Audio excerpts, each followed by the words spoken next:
adapting a simple remote such as this X10 remote, which is just a remote push button, light goes on, it transmits a signal.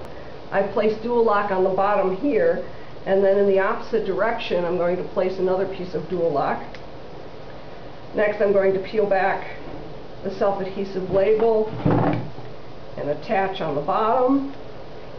Next I'm going to take my torch, take the cap off.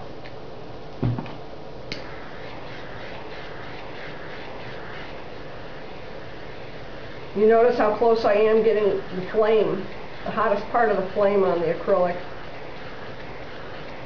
And I would say about 10 seconds. Next I'm going to heat it and bend it until it doesn't bend any further. That's my first bend.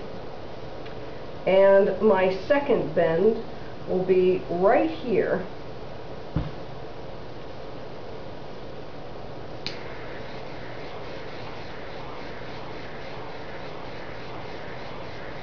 I'm doing it on an angle so I do not burn my remote.